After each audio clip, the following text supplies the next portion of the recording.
Hello friends, स्वागत है आपके अपने स्टडी कैप चैनल में। मैं हूँ रीता। आज देखेंगे हम पॉलिटी जीके के क्वेश्चन।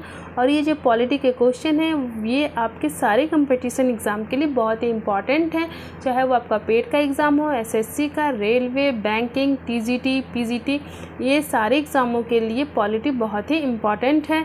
और आज का हमारा टॉपिक क्या है, तो संविधान के अनुच्छेद।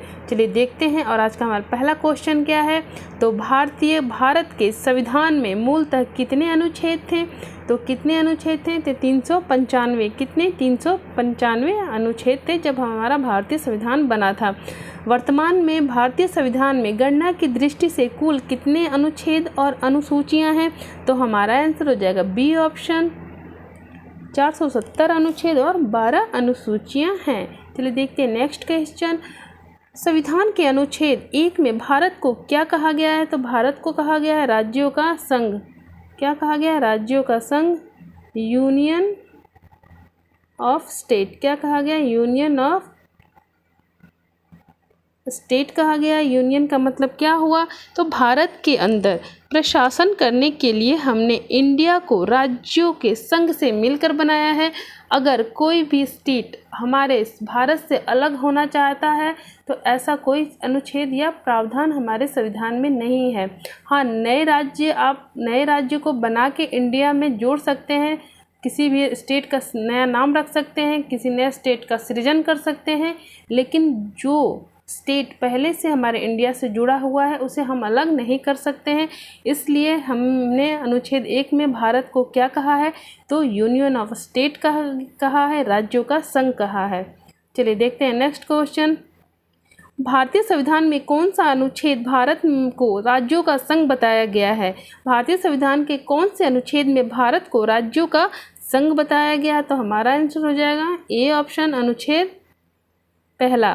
निम्नलिखित में से किस अनुच्छेद में इंडिया को भारत भी कहा जाता है, तो किसमें, तो अनुच्छेद 1 में। किसमें, अनुच्छेद 1 में। भारत के संविधान का कौन सा अनुच्छेद भारतीय संसद को भारत में एक नए राज्य का गठन करने के लिए दिया गया है, तो हमारा आंसर हो जाएगा बी ऑप्शन। बी ऑप्शन क्या हो जाएगा, तीसरा। क्या हो जाएगा, अनुच्छेद तीसरा।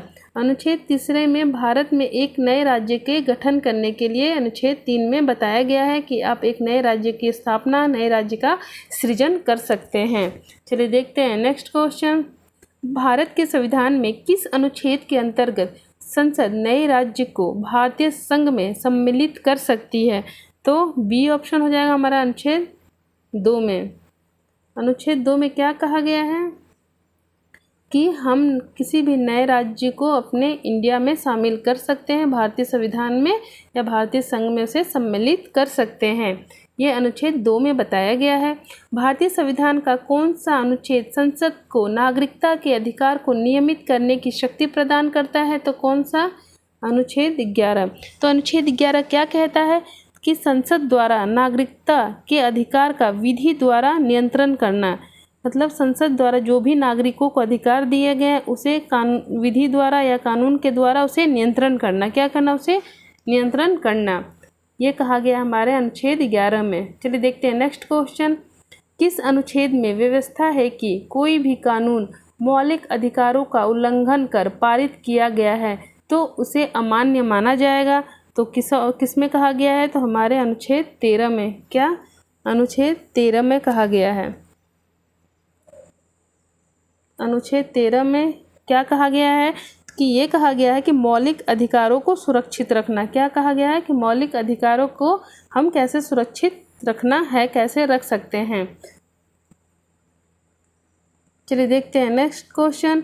भारतीय संविधान का निम्नलिखित में से कौन सा अनुच्छेद विधि के समक्ष समता के अधिकार से संबंधित है, तो कौन सा है, अनुच्छेद 14।